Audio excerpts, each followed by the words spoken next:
on the 23rd of December 2018.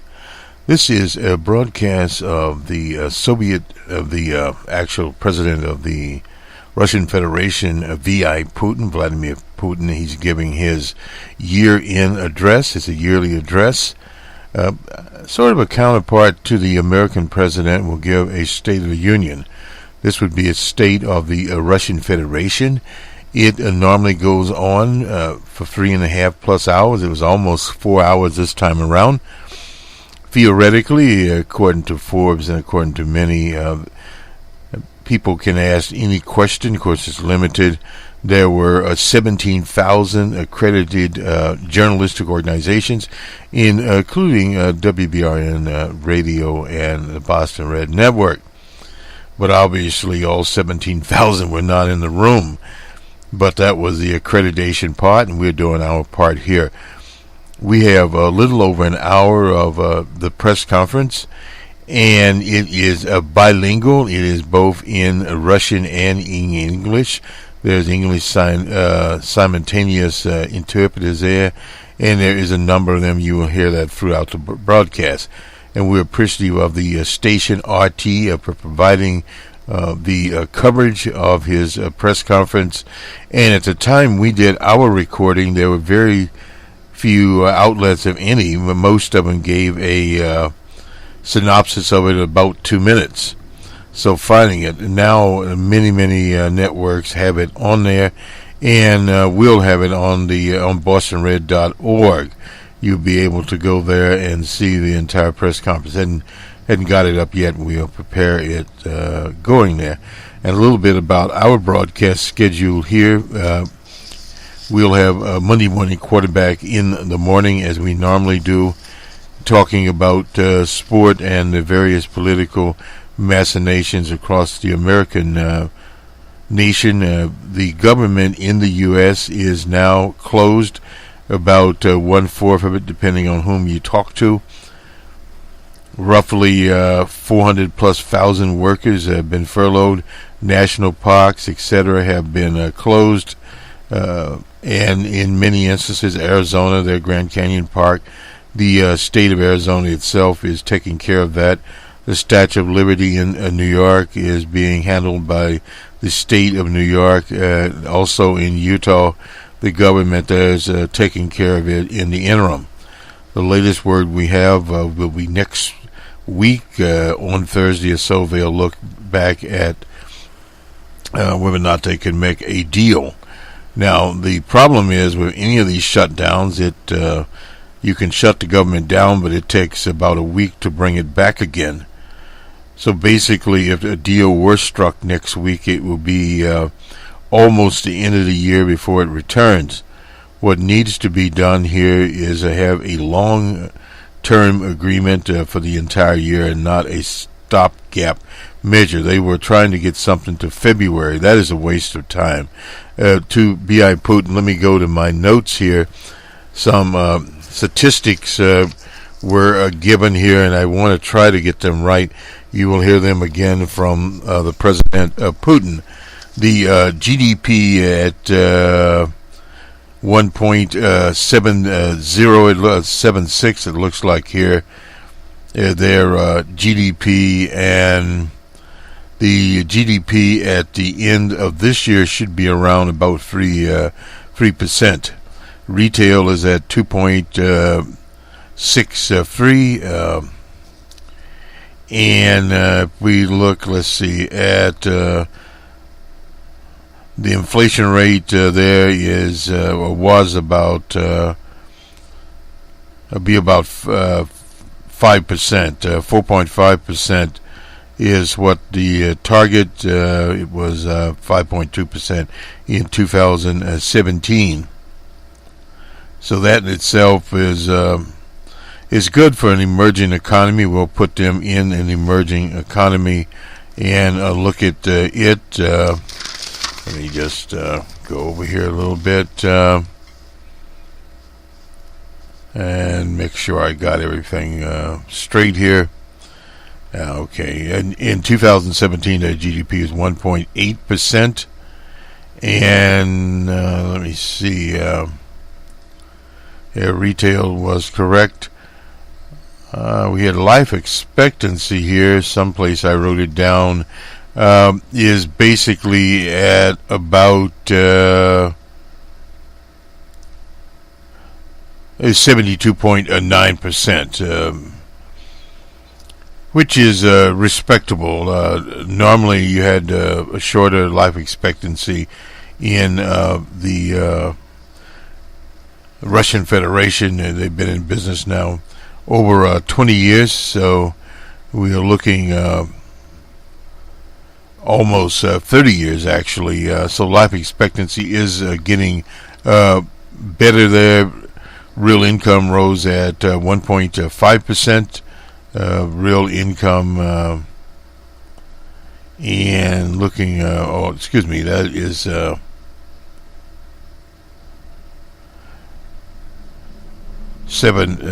basically they expect it to be around 7%. Need to read my own scribble.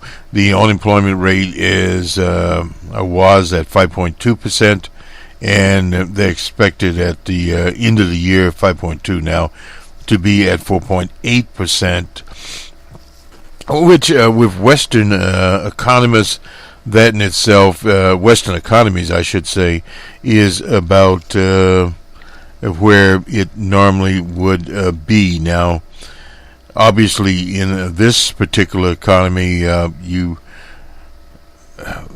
we've looked at in the U.S. economy at 4.5% as being full employment, and now you have 3.9, 3.7. It's moving around there a little bit under 4%, and that would be at full employment.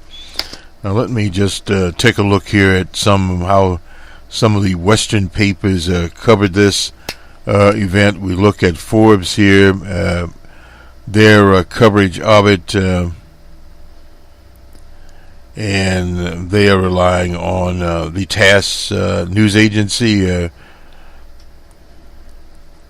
Reported that Putin had to call correspondents to order. That is not unusual there. It's a pretty ruckus holiday event there, and that the reporters obviously could ask whatever questions they wanted to ask, providing they can get in.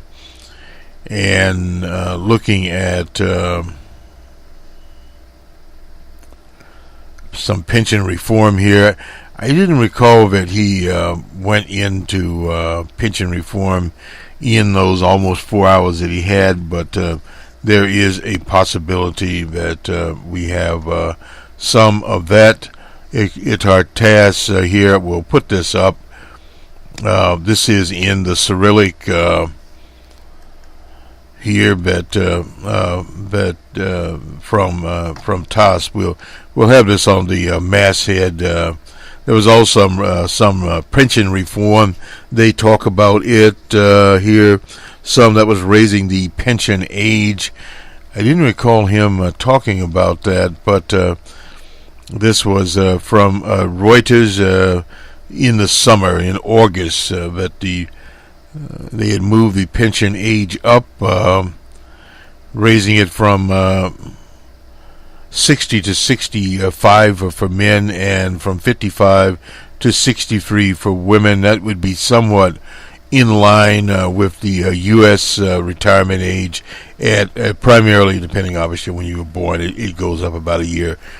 For people of my generation, at 66, you're full retirement. And same for women. But this was sort of a walk back on some of these reforms there, and adding any change in the pension rate must provide a decent standard of living. There's since the breakup of the old Soviet Union, and now the Russian part of it is 147 million people. You compare that with the U.S., so over 300 million, so a little different there. We now wouldn't even get into where China is. Would that be? And plus people going to the USA Today. Some of the things that happened here in the in the news conference. He refers to DJ Trump as Donald, and says that DJ Trump got it correct by withdrawing from Syria. There, of course, Syria has been, they got this correct, a long-time ally of the Russian Federation, and before that the USSR. Military weapons and various other things are there in the Syrian Republic. So thus, with Russia, Iran, Syria, and many others are not happy about the U.S. Leaving what the fake news said, because now we'll have to fight ISIS and others who they hate without them. That's what Trump said. That's not true. Now on nuclear war, President Putin talks about this. The Trump administration wanted to terminate the treaty that Ronald Reagan signed in 1987. That's the Intermediate Range Nuclear Force Treaty, INF. That's an armed control accord between the U.S. and Russia. So we'll see where that particular situation goes. And according to the conference there, have you heard of Maria Butina? She is a 30-year-old Russian national who got caught up in this election situation.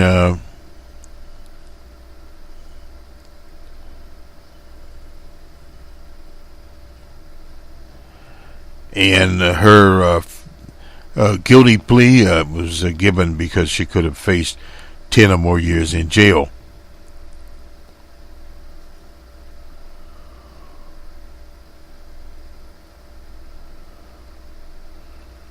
And we won't get into his bachelor life. I didn't know he was a bachelor again, but anyway.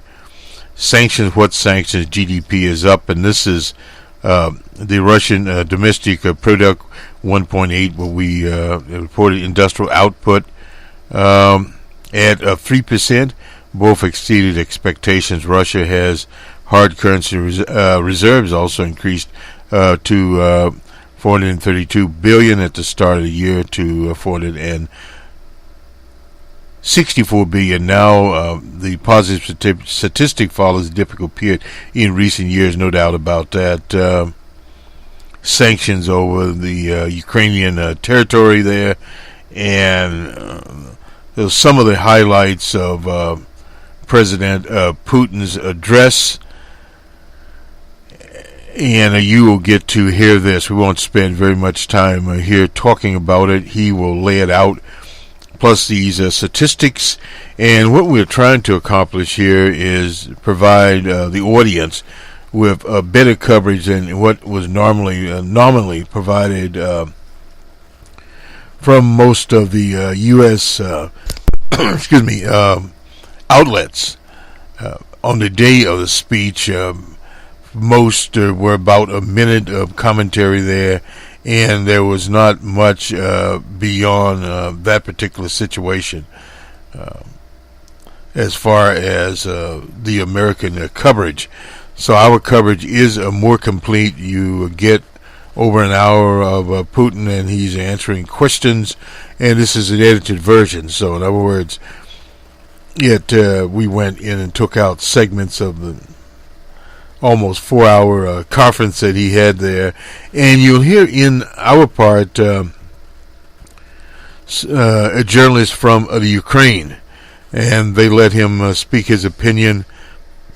And before he was allowed to talk, someone said, but perhaps they should not let him talk because he would be disruptive. But in their management of it, they were very forthcoming. That is, the Russian media authorities, in letting him in to provide additional entertainment for that. This will do it for us from the Boston Red Network here and the Jerry Pippin Broadcast Center. This is old Boston Red himself. This is BR on the World on the 23rd of December 2018.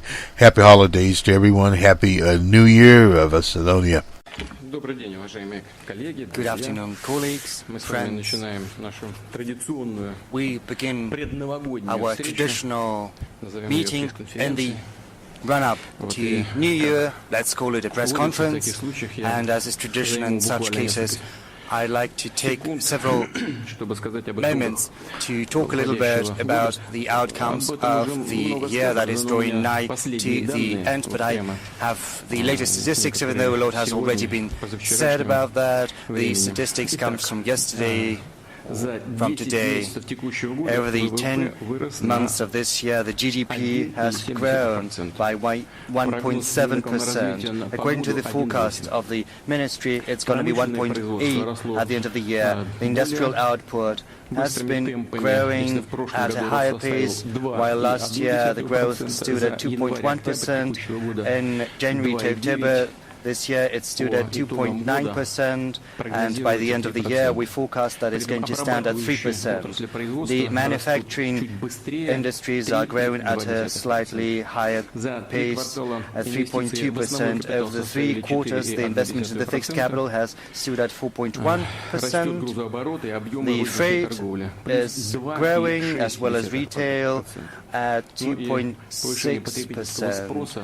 The consumer demand is also quite significant, and this is a positive factor. After a long break, we are registering a slight and yet positive trend towards the growth of real income. The growth is going to be around 0.5%. I do hope that this trend is going to persist because the real wages are growing. Over the first months this year it was 7.4%. It's going to be around 7% by the end of the year. We are also seeing an inflation rate that is quite acceptable to us, even though it slightly picks up around 0.5%.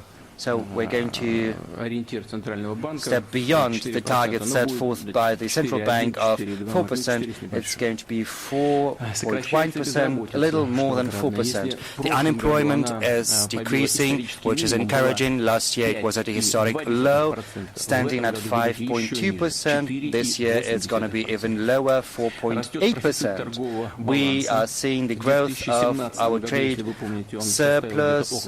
Back in 2017 it was around $115 billion. Over 3 quarters this year it is 157, and we're going to see 190 by the end of the year. $190 billion. Our financial fundamentals are strengthening, as well as our reserves by 7% more than that. Right now it's 464. Even though at the beginning it was 432. For the first time since 2011 we see a surplus of the budget, and the surplus budget is going to be at around 2.1% of the GDP. Our National Welfare Fund is also growing by around 22%. The average insurance pension for the elderly stood at 13,677 rubles at the beginning of the year. By the end of this year, it's going to be 14,163, and our life expectancy has picked up slightly. It used to be around 70, and right now it's going to be 72.9 years. This is what I wanted to outline at the outset, but let's not waste our time. Let's dig straight into your questions and into my attempts at answering them. Thank you, colleagues. Let's begin. We give some priority to the Kremlin journalists who have been working during this year, during all the trips. Well, yes, we should always care about those who are most to us. ТАСС, let's begin with you. give the mic to our ТАСС journalist, Veronika Romanenko, TASS agency. It probably can be said that 2018 passed by under the slogan of new national projects set forth by your May decrees that are going to take immense sums of money, as is the plan. But some experts, and this is something mentioned previously in Yalta, fear that it is impractical or impossible to implement these national projects. How well have the criteria been thought through? The head of the accounts chamber says that it is impossible to assess the efficiency of such projects. Do you have any objections to that, to this criticism? You compel me to say several words about the very expediency of what you have mentioned. Some question whether we need these national projects at all, but I'd like to say something I have already said. We need a breakthrough. We have to leap into a new technological order. Without that, the country has no future. And this is a question of principal importance. And we have to understand that. How can we achieve that? We've got to concentrate the resources we've got. We have to find them and pull them together and throw them behind the priority avenues of development. But how can we do that? Just find money and give them to someone? No, we've got to formulate the tasks, to find the resources, something we were doing during 2017. The administration, the government were working on that so laboriously. Right now, people say that there are not many changes in the government, but these are mostly people who had been working on the development program for the country until 2024. They got to be responsible for what they planned. So how shall we organize our efforts? Just give away money, 2.8 trillion rubles, which is the budget of the national projects, and 6.5 trillion more for infrastructure in a separate bank. All these investments should be focused on some breakthrough things with relevant blueprints at hand. We call that national projects. These are clear objectives. Without these clear objectives, no matter how we pack and arrange everything, we could not reach tangible results. So we have come up with 12 national projects and an infrastructure development plan. I'll recall the main areas of that plan: healthcare, education and science, which is human capital. Without this, no breakthrough is possible, nothing will happen. Second is output and economy. All the economic things are in that blueprint. And second thing includes digital economy and the robo-techniques and infrastructure as well, which I have already mentioned. Why we got together in Yalta, in the Crimea, and discussed it together with the cabinet ministers and the regional governors, how to organize our work in the future, how to proceed on. Because there are some issues about the compliance and the execution control, and we should have effective oversight at hand and in place. And all the measures of ours should be practical and realistic. There are some issues we are working to get to grips with those in our regional people, and the point is that the bulk of the money is federal, and all the works, the bulk of the works are on the regional level, and the regions should be motivated enough, not just to raise the prices because they have a lot of money, but to reach tangible results for the people, which is first thing. And second, we should understand whether they are up to the task. Some people say it is impossible to implement all that, to deliver. But you know what? We should deliver, we should make good, we should execute. If one feels that he or she cannot do that, please free their places for someone else who would be up to the mark. Some people who are side observers say it is impossible, but real people who work, real officials, don't say so, and I hope for consolidated, good work, both on the federal and the regional levels. There should be some adjustments about the parameters, and we have received some bottom-up proposals, and I hope that the government would take them into account, and we will have adjustments, and we will proceed in the effective way. Okay, second channel, Russia. Pavel Zarubin, you may not introduce yourself. Russia TV channel, good day. I still would like to follow up on what has been touched upon. Many of the economic experts, including Mr. Kudrin, have been saying that the Russian economy for the past decade has been growing by as little as 1 percentage point, which is stagnation. We're going around in circles. And you're speaking about a breakthrough, but, you know, by even minimal reckoning, we should have 4 to 5 times greater the rate of economic growth. The government promises to deliver, but they say that in the forthcoming years the GDP growth would be below 2%. So what does the government build upon in those forecasts and in planning future activities? And is it possible to reach this breakthrough with these inputs, or will the economy just live off the oil revenues, putting it aside and spending when need be? And are you happy with the Medvedev team, by and large? Dear friends, please respect each other. Just ask one question per person, no more. Just look, the economic growth rate at 1% for a certain period of time. Well, Mr. Kudrin was the Deputy Prime Minister at that time, by the way, so, you know, you shouldn't blame others if you may be found guilty yourself. So we cannot make the mechanical calculations. I respect Mr. Kudrin. He is a very good professional and my comrade, my mate. I listen attentively to what he has been saying. He is a reliable professional, but anyway, from 2008 to 2018, the economic growth was around 7.4%. If we just sum it all up, it will be just 1 percentage point per annum. But let's not be oblivious of how the economy developed. We saw higher rates, and we had troughs, ups and downs in 2009 after the global downturn. It was global, it was not a Russian domestic downturn. We were not the origin of this economic crisis, so the decline back then was 7.8%.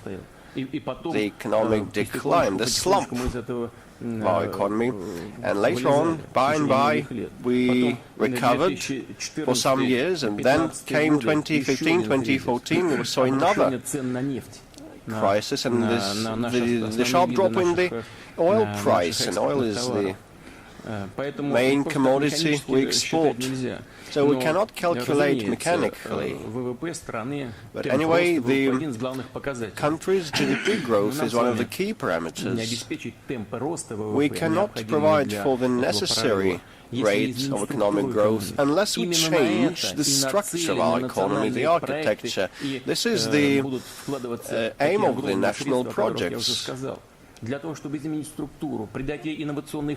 put it ahead of everything else, and we want to invest our economy with an innovative nature, to see greater rates of economic growth and more opportunities for development. And you have said that in the forthcoming several years will grow at a rate of around 2%. Yes, in the 2019 and 2020 they'll be at 2%, and starting with 2021 the government plans to see the 3.0 economic growth and even higher further on. I hope for that, and definitely we will have fluctuations, but the main thing that we put ahead of everything else is that we should leap into a new league. of economies. It's not only about volume. Ranking fifth in terms of the biggest economies, we used to rank fifth, be on top 5 of the global economies. But we need to lend our economy a brand new quality. This is what we aim for. Aim at. Are you happy with the Medvedev team? By and large, I am happy. Yes. Okay, why not go that way? I see Volgograd placard, the red placard saying Volgograd. Just bring the mic. Good afternoon, Mr. President. In Volgograd, we have had a wonderful year. We marked the 75th anniversary of the Stalingrad battle, and you made it a federal holiday. We're thankful to you, Mr. President, and we were quite successful in hosting the World Cup as well. And our region has started being vibrant and has been picking up.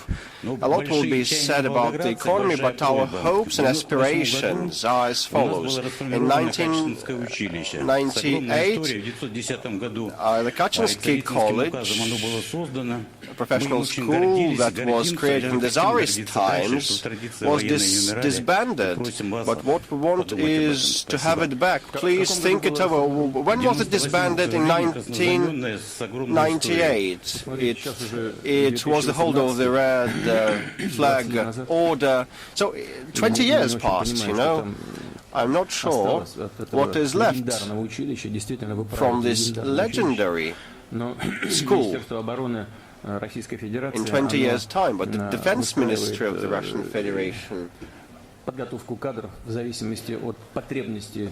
know, trains personnel depending on the needs of the armed forces, so we should see what can be done about that, about this high military school of Kacha, not to waste the leftovers of the tradition there. I'll ask the Defense Ministry's advice. Okay, here we can see in the first row a girl in black, dressed in black, without any placard, any writing, any sign. Mr. President, he has caught everybody's eye.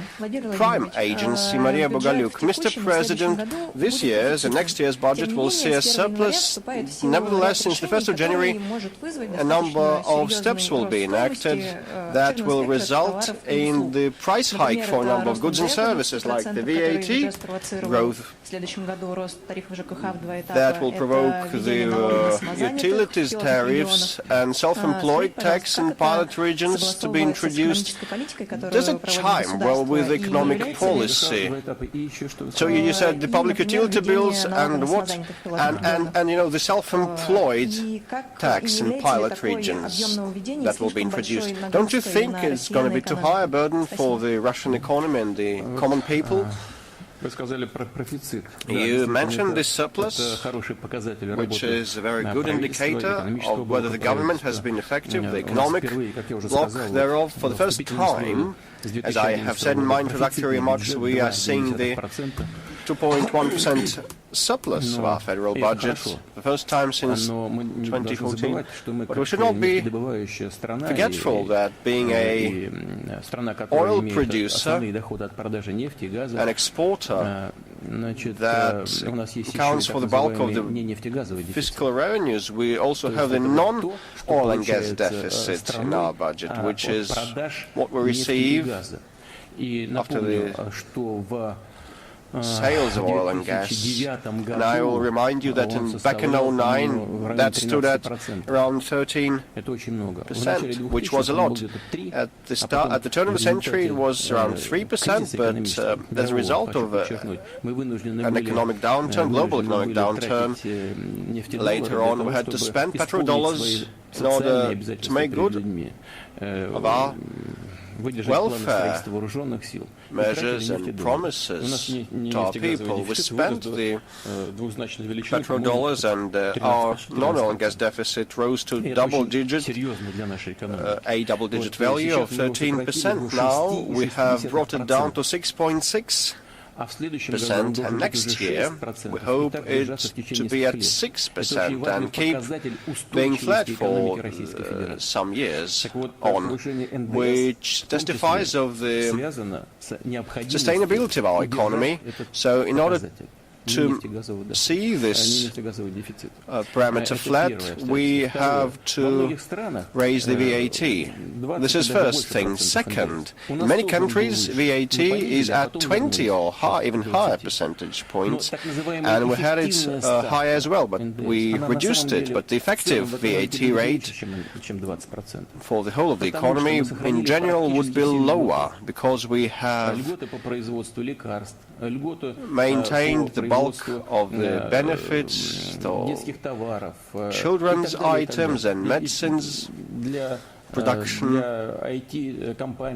IT companies also will keep enjoying some tax benefits.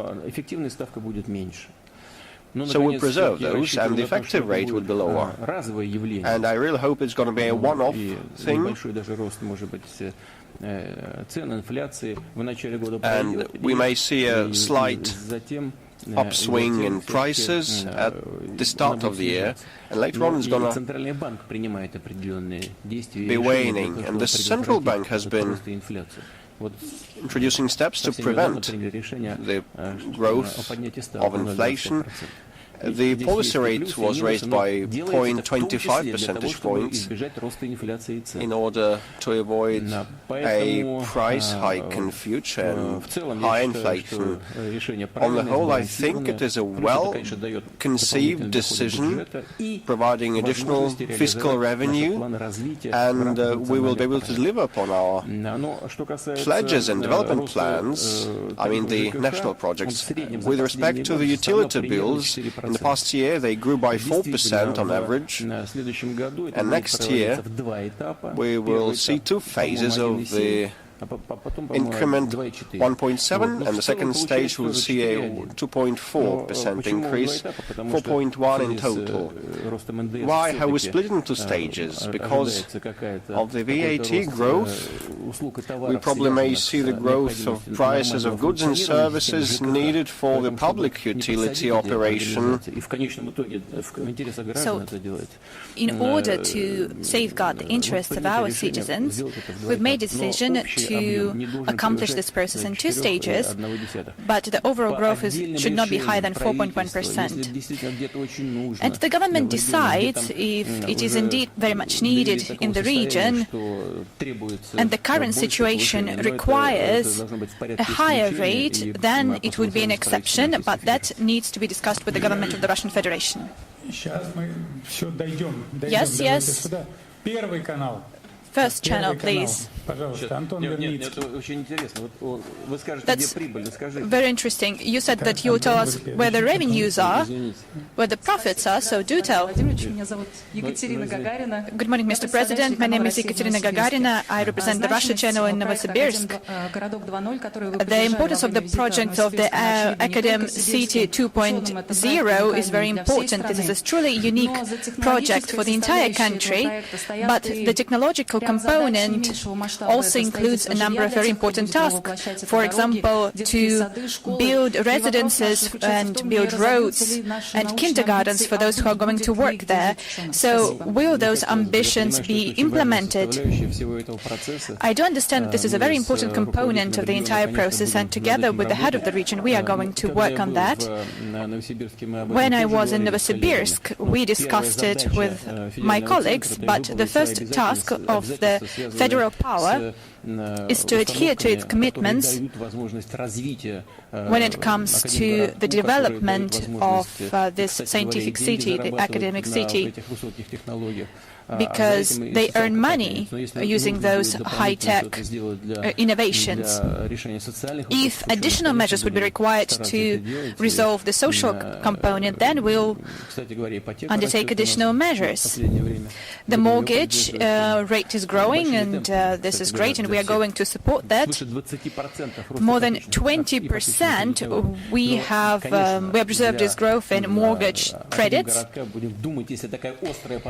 and if there's this dire need to help by the federal powers, then we can discuss that. please give the microphone.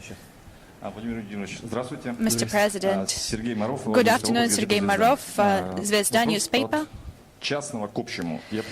Going from particulars to the general. Next to our office, there's a plant who's been undertaking titanic efforts in order to create the manufacturing process for producing clothes. It's understandable what they want to do. And I've been undertaking consultations with those who work on this flax factory, and the research institutes who works on flax is now being eliminated altogether.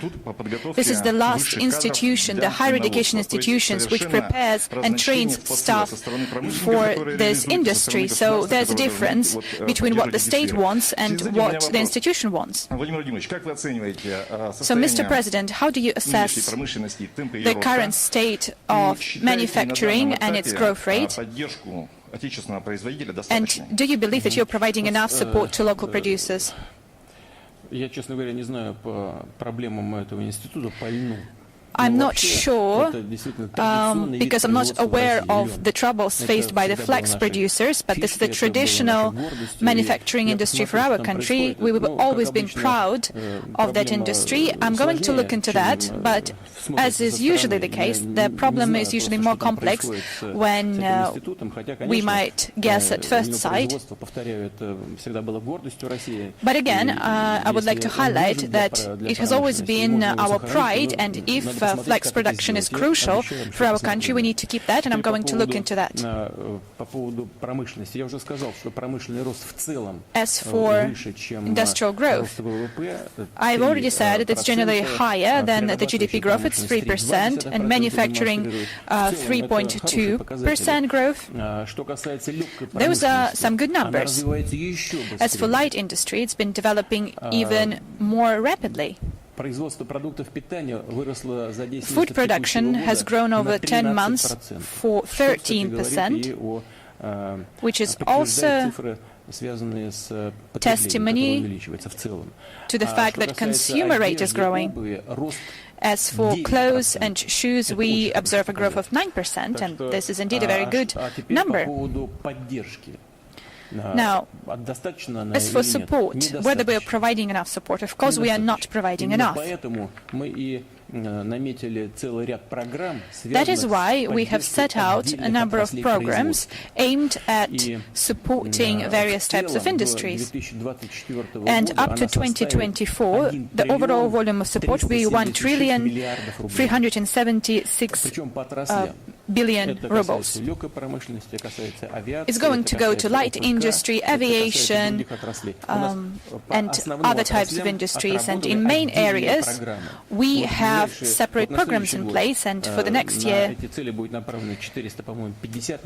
we are going to allocate 450 billion rubles for these purposes. Then a year later, 470 billion rubles. The overall volume is 1,376 billion rubles.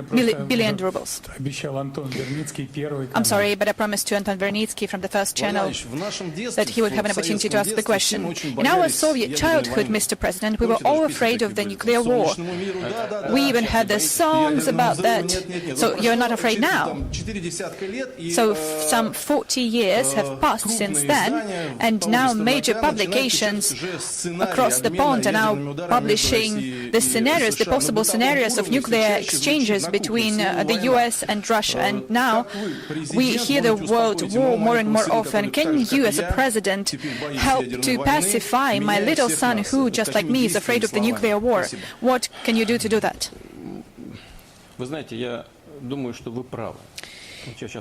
You know, I think that you're actually right.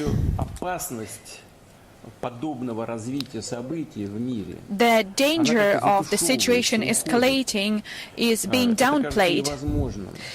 It now seems to be impossible. something not of crucial importance. But at the same time, if something like this would happen,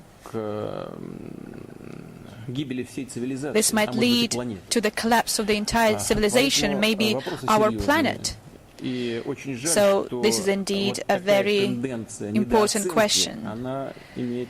And unfortunately, we have this trend to underestimate the current situation. There are dangers, there are risks in our day-to-day life, and what are those risks? First and foremost, the collapse of the international system of arms control, of moving away from an arms race.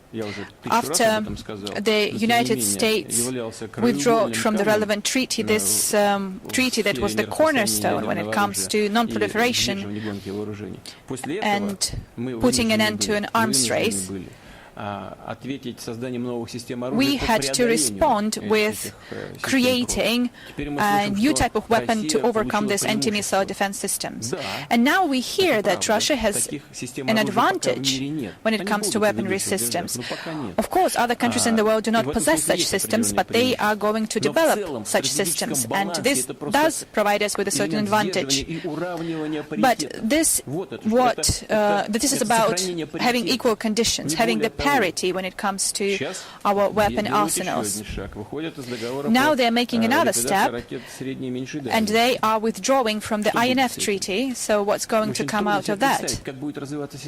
It's hard to imagine what is going to happen next. If those missiles would be positioned in Europe, what are we going to do? We will need to ensure that we are safe. And then they would be complaining that we have an advantage. We are not striving to have an advantage. We are striving to keep a proper balance, ensure our security. The same goes for the New START treaty. It expires in 2021. We do not have any negotiations in place as of yet, so you're not interested in that, you don't want to keep that. That's okay. We can ensure our safety, we know how to do that. But for humanity in general, this is a bad thing, because it leads us to a very risky verge. There's a trend to lower this threshold of actually using those weapons. They want to make small-scale nuclear weapons in order to use them tactically. Some analysts are already expressing such ideas that maybe perhaps it's not such a bad thing and we can use it, but lowering the threshold might lead to a global nuclear catastrophe. And secondly, the use of ballistic missiles, non-nuclear ballistic missiles. Although our American partners seems to have decided against it, but the idea is there. And the ballistic missile has been launched, nuclear or non-nuclear, or in the prevention systems, they record the place of launch, and in several seconds they define the trajectory and the possible target. But there's always this error margin, and we should not let the escalation happen. In any case, there is this idea to use those ballistic non-nuclear missiles. For example, a submarine would launch such a missile, and we do not know whether it's nuclear or non-nuclear. It's very hard to tell. So this is very, very dangerous, and this is being hyped up and discussed, and this is what is dangerous. But I believe that the humanity would have the necessary common sense and the desire to survive in order not to lead to any extremities. Now we're moving on to this sector. I see the Ukrainian flag, second row. So it's you who is always present at these events. You're from Ukraine. This is our colleague from Ukraine. And my colleague said that we should not let him ask a question because he's going to make a row. Are you going to make a row? Yes, please. Igor Sazaev, Известия. I want to ask about the Kerch incident. But you're not from Ukraine, but my question is about Ukraine. About the Kerch incident, I want to ask about the fate of the Ukrainian military men. What's going to happen to them? And was this provocation successful? How do you think? And what about the detainees and prisoners, Russian prisoners in the US, like Putin and Poroshenko? Can Russia defend their rights? And maybe we should use the experience of our Chinese partners. For example, in Canada, a Chinese citizen, the financial director of Huawei, was detained, and they detained their citizens in response. I would actually divide your question into several parts. Do you believe that the provocation was successful? So now we can state that this was a provocation, and you agree to that. Whether it was successful or not, I believe that provocations are never successful, so to say. A provocation seeks to escalate the situation. And why do our Ukrainian partners need this? Well, they have elections and they need to escalate the situation in order to boost the ratings of one of the presidential candidates. I mean the current president of the Ukraine, of course. But this is no good, because it harms the interests of the people and harms the interests of the state. And we can work in a calm manner without any provocations. As to whether it was successful, maybe when it comes to boosting ratings it was, because his rating, Petro Poroshenko's rating, didn't grow. He used to be ranked 5th and now he's 2nd or 3rd. There's this margin of 12%. And Yulia Tymoshenko has more than 20%, while Zelensky and the rest of them, Boyko and Poroshenko, have some 12% rating. So I guess that he did accomplish something, but he did sacrifice the interests of his country. So this is a bad way to boost your rating.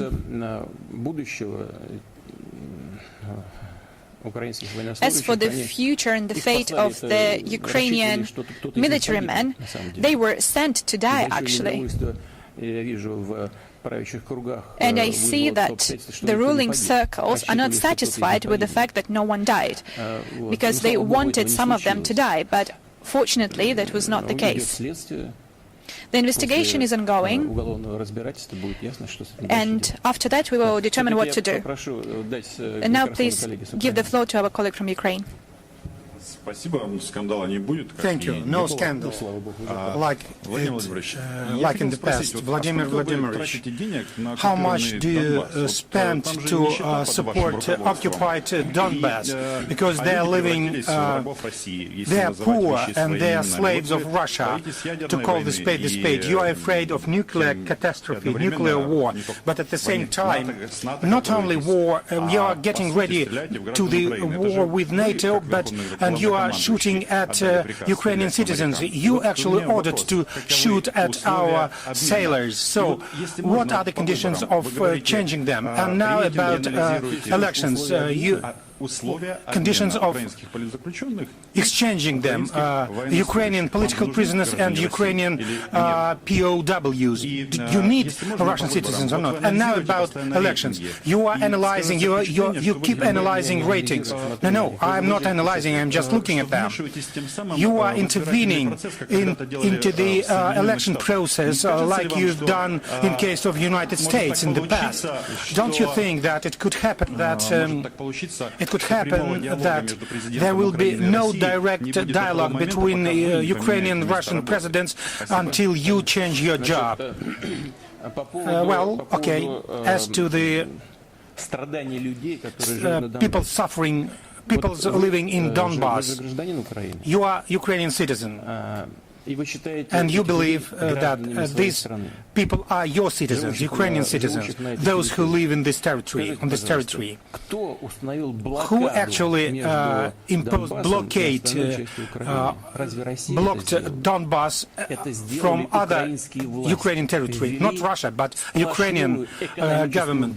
They've imposed 100% economic blockade of against the territory which they consider their own, and they are shooting at these citizens, which they believe that they are Ukrainian citizens. Every day, peaceful men and women are dying, and we are supporting them. We are helping them. People living in Donbass, only to help them to survive, not to avoid the situation when they could be killed and annihilated. And we will keep doing this, because trying to solve political issues using force, and we keep noticing this for many years already, and the Ukrainian government keeps doing this, so they won't be successful. This should be understood. Now, how we should settle our relations? Who will stay at the power? Who will stay at the position of power or not? It's not the main thing. The main thing is our attitude towards people, and we would like to see Donbass peaceful and rich territory, because Ukraine is still our one of the main trade partner. Our trade turnover is growing in spite of all efforts of Ukrainian government. I'm talking about last year and this year. Well, it's not strange. It's not strange, because we have just natural relations, natural links and ties, and they are demonstrating its efficiency. But still, until in Kiev, we have those who hate Russia, who do not understand their own interests. This abnormal situation will still be there, independently who is holding the position of power in Kremlin. And now exchange of prisoners. We are Mr. Medvedchuk, representing Poroshenko, is doing this, is dealing with this, and recently he came to Moscow and he talked about the need to let the Ukrainian POWs free, those whom we detained in the Black Sea. And Medvedchuk also touched upon this, but as I've mentioned already, it will be possible to solve these issues after the criminal case is over. Now, let's sport accessible for kids. Good afternoon, dear colleagues, Mr. President, good afternoon.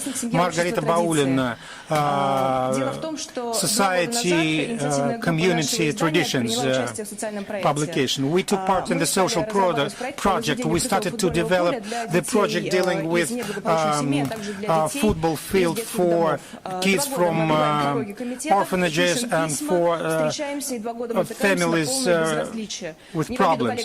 But actually, we are facing indifference. They view us as just a refueling station, or what are you trying to do? I don't understand. We are trying to build a covered soccer field for kids from orphanages and from families with problems, for them to be able to demonstrate their abilities. You are NGO? Or what? We are organization which on the basis is our publication. So you are commercial organization? Yes, because we don't see the way how we could implement this project.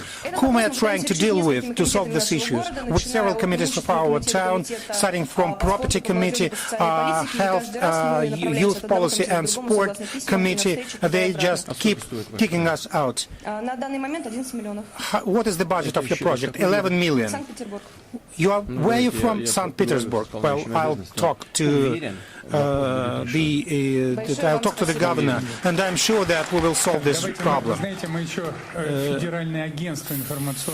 Federal information agencies.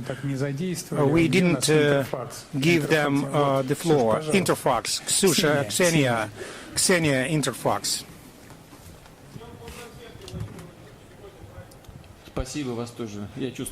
I'd like to congratulate you with the day of counterintelligence officers.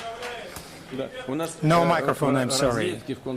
Well, our intelligence and counterintelligence and in the information special agents, well, in the information profession is the same.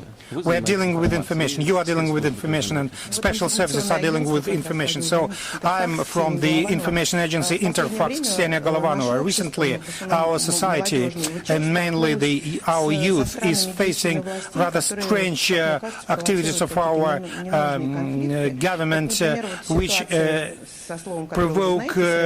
provoke rather tense situation.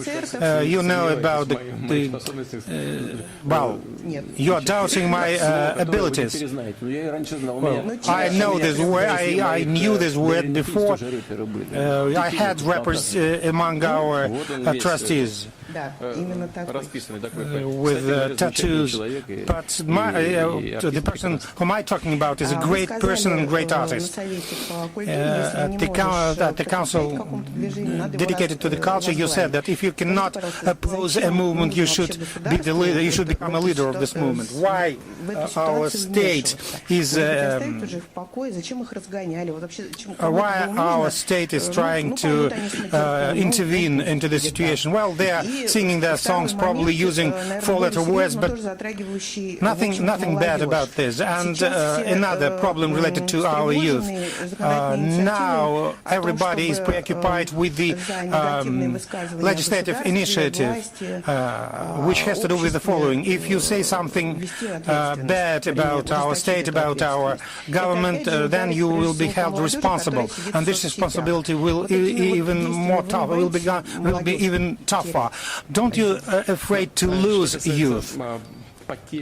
As to the possibility to lose or actually acquire authority among young people. When they tell me about young people, I it reminds me of our heroic and tragic pages of our history. Let's remember the company of our paratroopers, of our airborne company. Well, 99 persons after secondary school, 99 persons after against 2000. So 6 persons survived after 3 days of combat, hand-to-hand combat. They used knives and spades to hold their position. 19-year-old, 20-year-old boys, they are heroes. And what about volunteers? We have thousands and thousands of them. During our soccer World Cup, 35,000 volunteers worked there, and people who are looking for remnants of the World War II, well, thousands of them. All of them are young persons. And this society, this part of the society is has a huge roots, and they are young people. They are the basis for today and for the future of our country. We have young scientists, we have talented musicians and artists among them, rappers as well. As to the holding responsible persons who actually talk bad about our banner, about our country, in each and every country they have this, and we shall respect our country. There are rules which should be respected. If we have responsibility outside internet, we should have the same responsibility inside the net. What is the difference? Internet is part and parcel of our day-to-day life. It's in all aspects of our life. These rappers have been detained. Well, I agree with this. No need to do this. We have just the opposite results. Nothing good here. But at the same time, nothing good in their songs we're using four-letter words. Let them do this. Well, recently I've assisted the anniversary of Timirkanov, 80 years old. He said just a normal thing, nothing special, he said.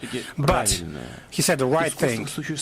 Art exists not to support low motives or interests or a low profile of our culture. The culture exists to upgrade this level.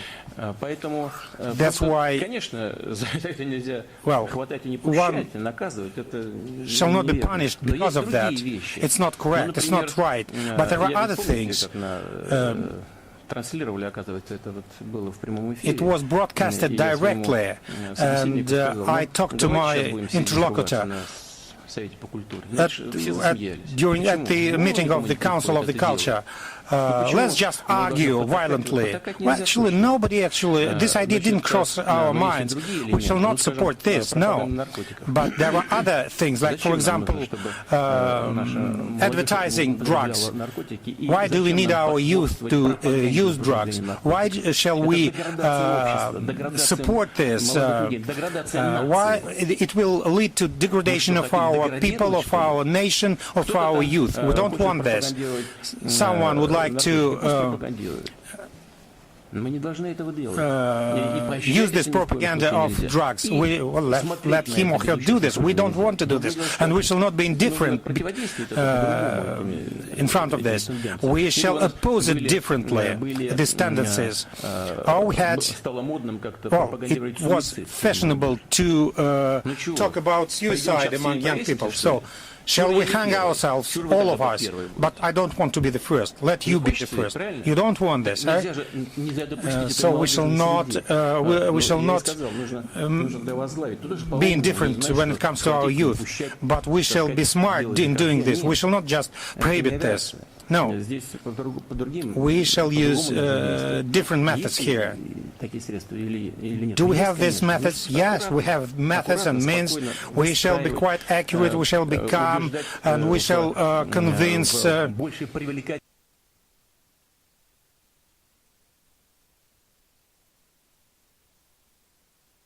I'll keep it very brief.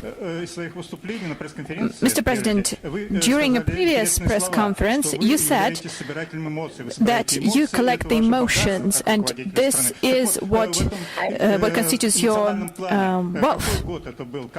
So, what year and what was the main event that enriched you? Well, the first one was the presidential elections. That is an important event for the entire country. And the second event is the World Cup. Again, this is a very important event for our country and for the world.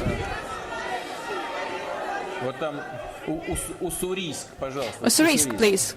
Right there. Yes, Ussurisk. What? Calm down, everybody.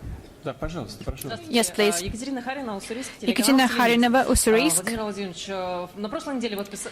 Mr. President, last year you signed the decree to transfer the capital of the Far East to Vladivostok from Khabarovsk. So what are the plans of the government to strengthen the region, first and foremost the Primorsky region, and will we have gasification? And what do you think about unifying our region and the Sakhalinsk region? As for any sort of unification, this is actually a matter to be resolved by the regions themselves in accordance with the Russian law. If Sakhalin and the Primorsky region would like to unite, then they should hold special procedures, for example, referendum, or organize it through the legislative bodies, just like you have it in your laws. And Sakhalin is a self-sufficient region. They have a good budget. Their average income is higher than that of the region on the whole. So this is a matter to be resolved between the two regions. As for strengthening the region, we have a comprehensive set of measures for the development of the Far East. First and foremost, creating proper conditions for development. That's Far East Hector, the development of infrastructure, ports, airports, the support for export, first and foremost, non-energy experts. We are going to keep working on that. This is not going anywhere. So there's no doubt about that. This is one of the key areas for country's development. This is the avant-post of our country in the Far East. And this gives us advantages. We will keep developing science, education. We will keep supporting the Federal University. We will also work on developing shipbuilding. And we are going to build a shipbuilding plant in Vladivostok. You know that the first steps have already been taken. Those were major steps. We are going to build the biggest ships in Russia there, and such large ships have not yet been built in the Soviet times. We are going to support the aviation industry, and all the plants would have relevant orders commissioned to them. And there's a whole new area also emerging, space and space activities. Our new launch pad in Vostochny, marine biology, everything related to fisheries. We will keep all of that under our control. And I do not doubt that we will have some positive results. Now, Euronews, please.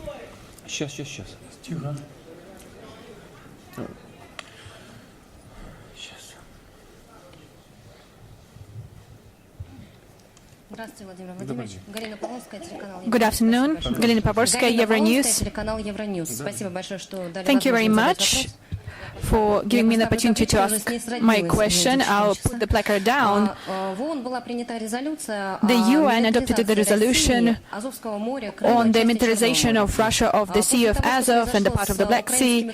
After what happened to the Ukrainian vessels in the Kerch Strait, there were reports that Russia is supplying military equipment to Crimea. Why Russia wants to have a military build-up in the region? And is Russia ready to declare the whole naval area its territory, part of its territory? In 2014, the people living in Crimea came to the referendum and they voted for the unification of Crimea with Russia. And after a set of relevant domestic procedures, Crimea became a part of the Russian Federation, a part of Russia. And at any part of our country, we have the right to implement our military policy in the way that would provide for our military security. And Crimea is no exception. If the General Staff, if our border guards believe that this has to be done, we will do that. Russia's security would be ensured. We are not going to come up with something extra, but what is required will be done. Now, as for the Sea of Azov and the Kerch Strait, from the outset, we said that we are going to build a bridge to connect us to Crimea. First, we've erected, so to say, an energy bridge. Now we have two power plants being constructed in Sevastopol and Simferopol with a power of 940 megawatts. We are building the Turid road. And at the end of 2020,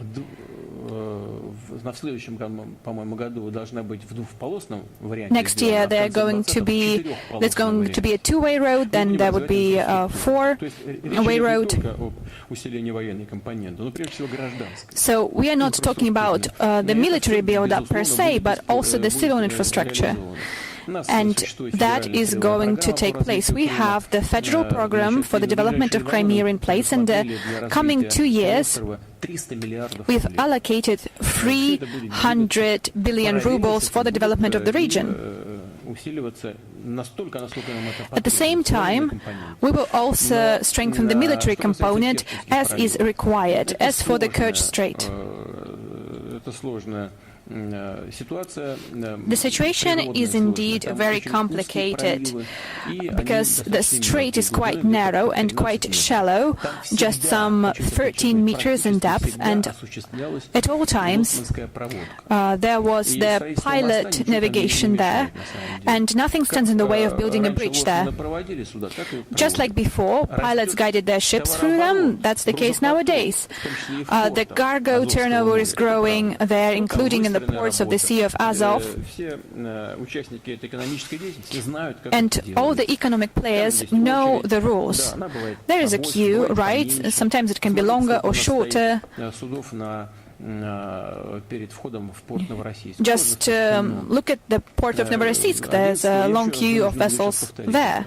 On the 11th of September of last year, the Ukrainian vessels, including military vessels, have adhered to all the rules of passing through the strait and under the bridge, did not have any problem with passing to the Sea of Azov. They were guided by our pilots, and then they reached their port of destination. Nobody stood in their way. We've aided them. But this time it was different. This was a deliberate provocation as part of the election campaign of Mr. Poroshenko. And we've said that we've already shown the ship journal, and it said to pass covertly. And what does it mean, covertly? Without the pilot's involvement, no one knows what's going to happen.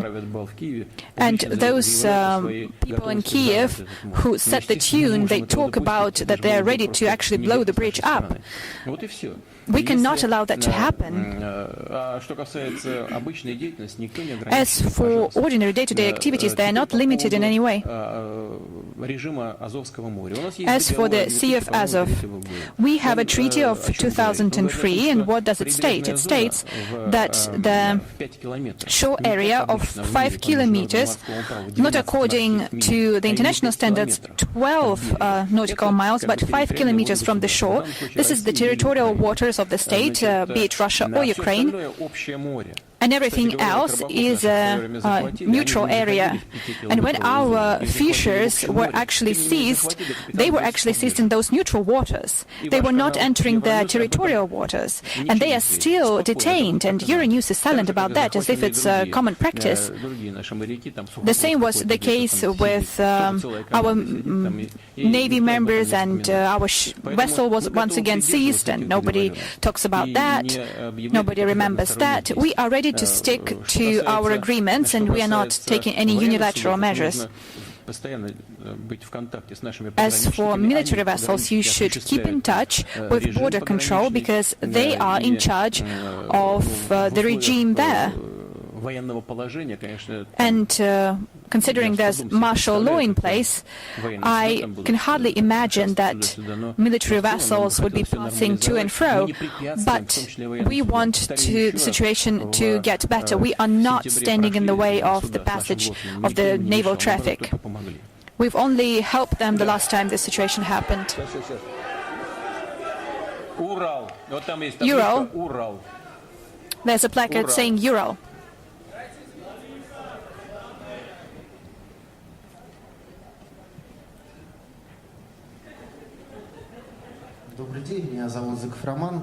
Good afternoon, Roman Zykov, Ural Television. Mr. President, you say that patriotism should be our national idea. Maybe we should actually put it in law. Maybe we should change our constitution and include patriotism as part of the national idea, because constitution bans any national ideas. Well, actually, what is banned is the ideology. But patriotism is not banned by the constitution. Well, I heard you. This is a matter to be brought to broader discussion. And the second point, we talked about active patriotism, and I'm talking about environment.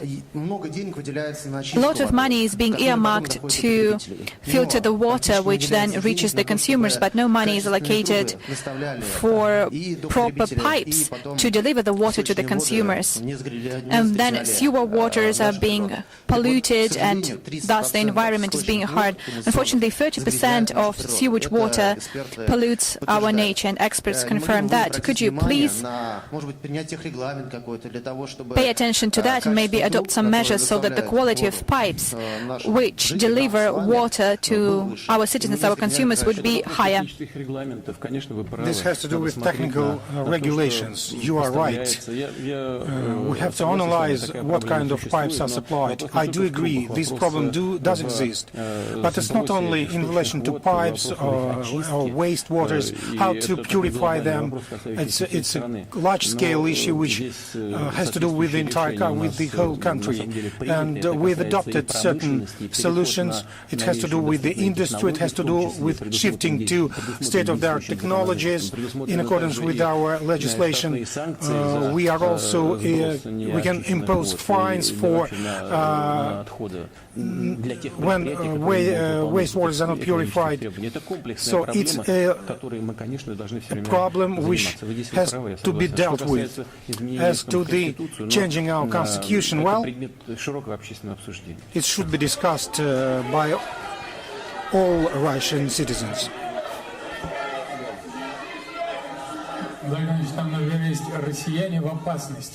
Russians are in danger. What kind of Russians are in danger? Last row. You've showed this placard.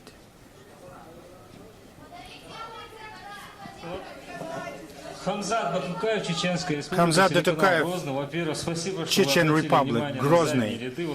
Thank you for paying attention to our rules. It's the 4th hour of our press conference, and you gave the floor only to those who are up front. Here we have Latin American guests, and they are shouting Latin America, but nobody pays attention to them. If it's possible to give the floor after me to them. Well, Vladimir Vladimirovich, I forgot my question. Then let's give the floor to Latin America. Russians are in danger. Why? Because thousands of our compatriots are in Syria, and their kids are there. It was not their will to go there, and parents have been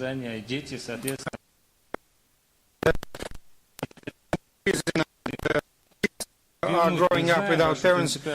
We know your position, but how to solve this problem in the future? And second short question. The first president of Chechnya, Ahmad Kadyrov, asked you to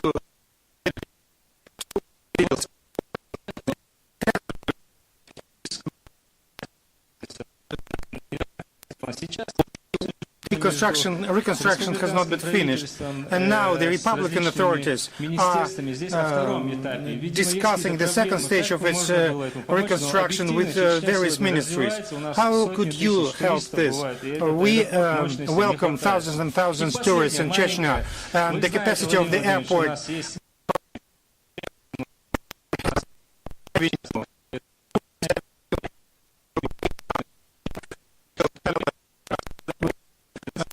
have the name of Vladimir Putin. You are supported widely in our region, and the Chechens do respect you a lot. And that's why I'd like from Adygey or Karacháyevo-Cherkessia, my colleagues invited you there. If you go there, please come to us as well, to Chechnya. Thank you. You cannot come to you as well. One have to go there directly. I'll be there. I'll come to you. As to the kids, we are dealing with this problem. We have the program of returning kids to their motherland, to Chechnya, to Caucasus, and Ramzan Kadyrov is doing that, and we keep doing that. As to the airport, it is functioning, and It is functioning as international airport as well. If you need something else, well, Ramzan Akhmadovich will come to me and we will discuss what else is needed. I don't understand what else shall be done. It is working. The airport is working. But we will see. Thank you for your invitation. People's friendship over there. People's friendship.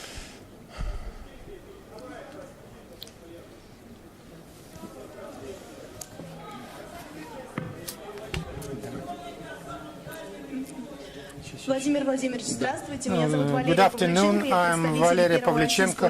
I represent the first Russian national channel, TV channel. It has been created with the support of the National Relations Council, which functions under your auspices. As a follow-up of our Dagestan colleague, she mentioned multi-ethnic journalism. We are a young TV channel. We are telling about successes in the regions. We are talking about interethnic issues, and we need your assistance. We would like to be information partners in the implementation of national policy. Could you assist us? We have Interethnic Council, Interethnic Relations Council under the auspices of the President. I will ask my colleagues to call you, to get in touch with you and to work with you. It's a very important area for us. Well, Happy New Year to all of you, but it's high time to finish our press conference. Thank you for your attention. Thank you for your questions. From my heart, I wish you success and a lot of happiness.